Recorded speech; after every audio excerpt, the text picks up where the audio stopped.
Okay, I'm going to start the engine and see how the vacuum builds up.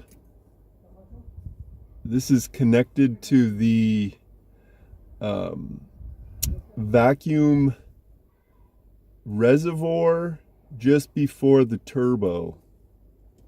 So this will show the whole system. Here we go.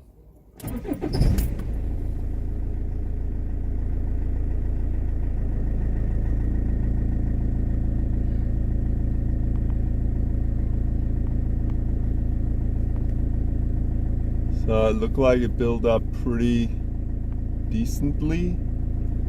Now I'm going to push on the brake and it'll drop.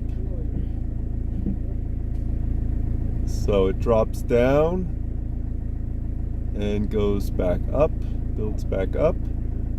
I'll hit the gas pedal. Builds up, comes down, hit the gas pedal again.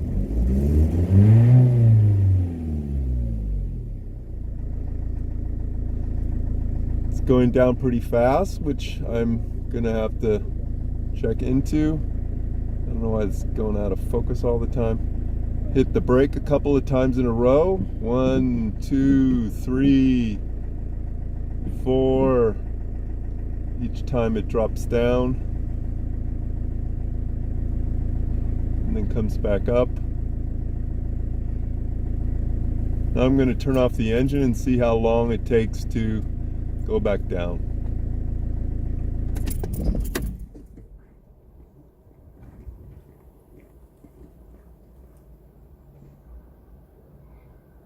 That's pretty fast.